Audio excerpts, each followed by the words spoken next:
دوسری چیز ہمیں اس واقعہ سے جو ملتی ہے کہ انہوں نے کہا تھا کہ اے اللہ کے نبی آپ ہم سے مذاق کرتے ہیں، تو اللہ کے نبی موسیٰ کلیم اللہ نے فرمایا قال اعوذ باللہ، میں اللہ کی پناہ میں آتا ہوں کہ میں تم سے مذاق کروں۔ نبیوں کی شان نہیں ہے تو مذاق کرے۔ یاد رکھنا ایک مسئلہ ہے، اس کو غور سے سنیے گا۔ ایک لفظ ہے مذاق، میم زے الف قاف، مذاق۔ ایک لفظ ہے مزاح، میم زا ہا، مزاح۔ مذاق کرنا جائز نہیں، اگر اس کے اندر کسی کی تحقیر پائی جائے تو پھر یہ حرام ہے، اور ہم عام کہتے رہتے ہیں اوہ یہ مذاق کر رہا تھا۔ مذاق شریعت میں کرنا جائز نہیں، البتہ مزاح جائز ہے۔ مذاق اور مزاح میں کیا فرق ہوتا ہے؟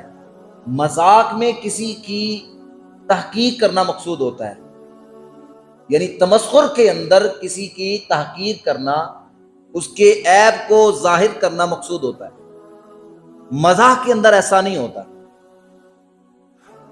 ہماری کچھ طبیعتیں بڑھتی چلی گئی نا علم کی ناگہائی کی وجہ سے بھی، ہم جھوٹ بول دیتے ہیں اور ساتھ ہی کہتے ہیں اوہ میں تو مذاق کر رہا تھا۔ صاحب مزاح کے اندر بھی جھوٹ ہوتا ہے۔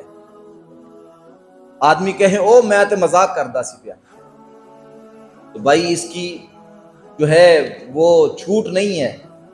مذاق میں بھی جھوٹ بندہ بولے تو جھوٹ ہے، تو لہٰذا مذاق کے اندر کسی کی تحقیر ہے، کسی کی تذلیل کرنا مقصود ہوتا ہے، اور جو عرف عام کے اندر ہم کر رہے ہوتے ہیں، کسی کے عیب کو بتا رہے ہوتے ہیں۔ لیکن مزاح میرے آقا صلی اللہ علیہ وسلم کی سنت مبارکہ ہے۔ آقا صلی اللہ علیہ وسلم کے پاس ایک بڑھیا عورت آتی ہے، عرض کرتی ہے اللہ کے حبیب صلی اللہ علیہ وسلم کیا ہم بڑھیا بھی جنت میں جائیں گی؟ میرے حضور نے فرمایا کوئی بڑھیا جنت میں نہیں جائے گی۔ اللہ اکبر، اس نے رونا شروع کر دیا۔ میرے آقا نے فرمایا کیوں روتی ہو؟ عرض کی اللہ کے نبی نمازیں گئی، روزے گئے، سارے معاملات گئے کہ اب جب کہ جنت ملنی نہیں، ساری محنت ضائع ہو گئی۔ میرے اللہ کے پیارے حبیب صلی اللہ تعالی وسلم نے شاہ فرمایا اے اماں رو نہیں، میرے کہنے کا مقصد یہ تھا کہ کوئی بڑھیا جنت میں نہیں، سب جوانی کی حالت میں جنت میں داخل ہوں گے۔ اس میں کسی کی تحقیر نہیں ہے، ایک ہلکا سا اس میں تمسخر ہے، مزاح ہے، طبیعت کے اندر جو ہے خوش مزاجی پیدا کرنے کے لیے، تو شریعت نے اسے منع نہیں کیا۔ ایک مسافر حضور کی بارگاہ میں حاضر ہوتا ہے، اللہ کے نبی میں مسافر ہوں، میری جو سواری چل چل کے جو ہے وہ لاغر ہو گئی ہے، آگے میں نے سفر کرنا ہے، تو حضور مجھے اونٹ دے دیجئے تاکہ میں آگے سفر کر لوں۔ میرے آقا نے فرمایا فلاں صحابی سے او جاؤ وہ فلاں اونٹ ہے نا اس کا بچہ لے کر آؤ۔ وہ حیرت میں گم ہو گیا، حضور میں نے سفر کرنا ہے ریگستان کا، آپ اونٹ کا بچہ منگوا رہے ہیں؟ میرے حضور نے شاہ فرمایا پریشان کیوں ہوتا ہے، جو بھی اونٹ آئے گا وہ کسی کا بچہ ہی تو ہوگا۔ تو یہ خوش مزاجی طبیعت کے اندر یہ آقا صلی اللہ تعالی وسلم کی سنت ہے، اس میں کسی کی تذلیل نہیں ہے، بلکہ ایک تو یہاں تک میرے آقا صلی اللہ تعالی وسلم کا مزاج مبارک تھا، حضور صلی اللہ تعالی وسلم صحابہ سے مزاح فرما لیتے اور صحابہ حضور سے بھی مزاح فرما لیا کرتے، صحابہ بھی حضور سے مزاح فرما لیا کرتے۔ ایک صحابی رسول تھے رضی اللہ تعالی عنہ، غریب تھے لیکن حضور سے بڑی محبت فرماتے، کرتے تو سبھی محبت تھے، لیکن ان کا انداز بڑا مختلف تھا۔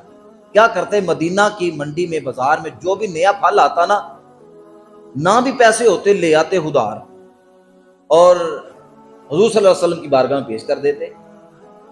اب وہ جس سے ادھار چیز لی ہوتی وہ آ جاتا وہی پیسے دو، وہ ہاتھ پکڑتا آقا صلی اللہ علیہ وسلم کی بارگاہ میں حاضر ہو جاتا۔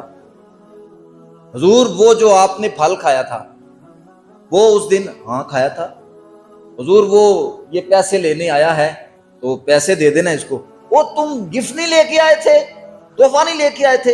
حضور میں کہاں گفٹ لا سکتا، میں غریب نادار آدمی، لیکن دیکھا کہ مدینے کی گلیوں میں پھل نیا آیا ہے، میں نے سوچا کہ کوئی نہ کھائے، سب سے پہلے میرے مصطفیٰ جان رحمت اس کو کھائے۔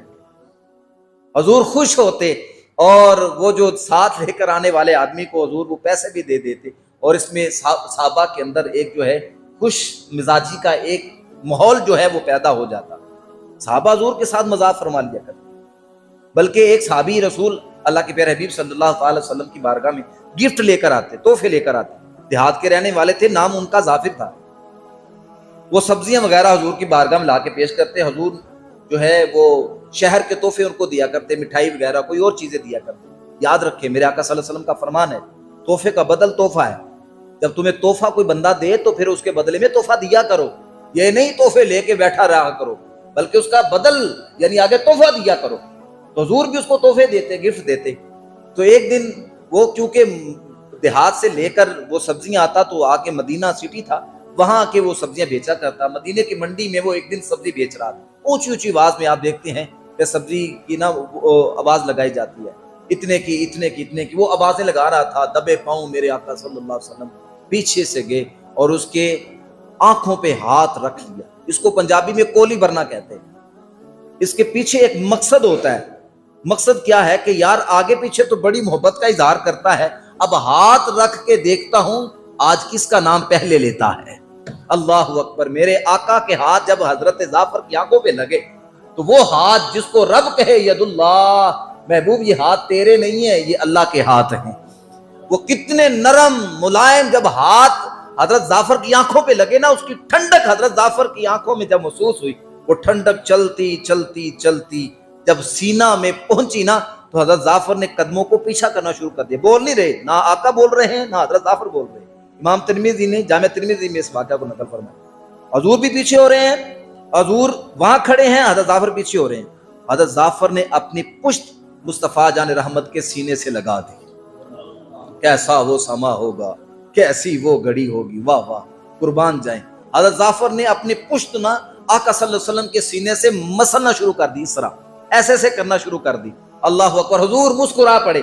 آقا نے فرمایا کون ہے، حضور نے ہاتھ رکھے ہیں آنکھوں پہ اور فرما رہے ہیں کون ہے جو اس غلام کو خریدے، حالانکہ حضرت جعفر غلام نہیں تھے، آزاد تھے۔ اللہ اکبر، جب حضور نے یہ بولی لگائی، کیونکہ وہ بیچ رہے تھے، سبزیاں بیچ رہے تھے، حضور نے فرمایا کون ہے جو اس کو بھی خریدے، یہ جو سبزیاں بیچ رہا ہے کوئی اس کو بھی خریدنے والا؟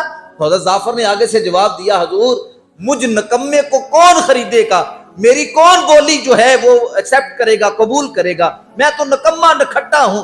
میرے آقا صلی اللہ علیہ وسلم نے فرمایا جعفر جس کے سینے میں محمد کی محبت ہوتی ہے وہ نکما نہیں ہوتا، وہ اللہ اس کو بڑے مرتبے دیتا ہے۔ تو یہ مذاق کی کیفیت آقا صلی اللہ تعالیٰ علیہ وسلم کے اندر موجود تھی، یہ آقا صلی اللہ علیہ وسلم کی سنت ہے۔ مذاق یعنی وہ ایسا عمل ہے جس کے اندر کسی کی تذلیل مقصود ہو تو شریعت نے اس کو حرام قرار دیا ہے۔